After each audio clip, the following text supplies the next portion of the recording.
بے ادبی اور گستاخی کی سزا۔ حضرت عبداللہ بن عمر رضی اللہ تعالی عنہما کہتے ہیں کہ امیر المؤمنین حضرت عثمان غنی رضی اللہ تعالی عنہ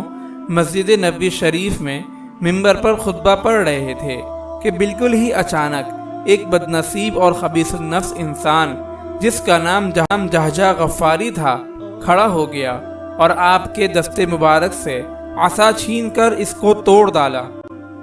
آپ نے اپنے حلم و حیا کی وجہ سے اس سے کوئی مواخذہ نہیں فرمایا، لیکن اللہ تعالیٰ کی قہاری و جباری نے اس بے ادبی اور گستاخی پر اس مردود کو یہ سزا دی کہ اس کے ہاتھ میں کینسر کا مرض ہو گیا